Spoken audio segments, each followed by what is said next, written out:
Pinigilan mo ako sa bait-baita mo. Kaya ako walang malay kanina dahil sa'yo. Jordan naman, tama bang magsisihan pa tayo? I did what's best for you. Pinalabas mo akong baliw.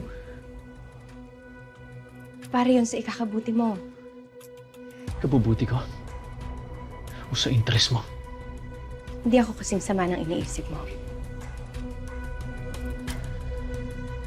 Huwag mo kong daanin dyan sa pagdadrama mo. Bistado kita. Bistado ko ugali mo. Mahal, maniwala ka sa akin. In fact, bukas, dadalawin ka dito ni Tori at ni Christy. Pinayagan ko sila. Kasi alam kong importante sila sa'yo. Jordan, hindi ko ahayaan, ha? Malayo ka sa pamilya mo. Maniniwala lang ako pag nakausap ko sila. Kailangan ko sila makausap. Fine. Sige. Antay mo sila.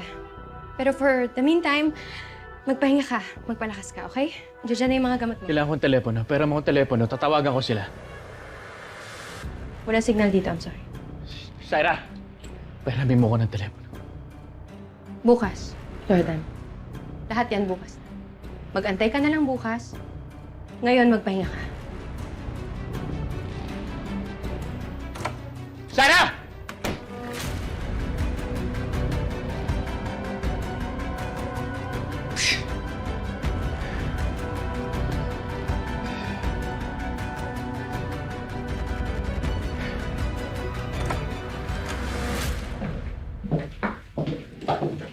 Shaira,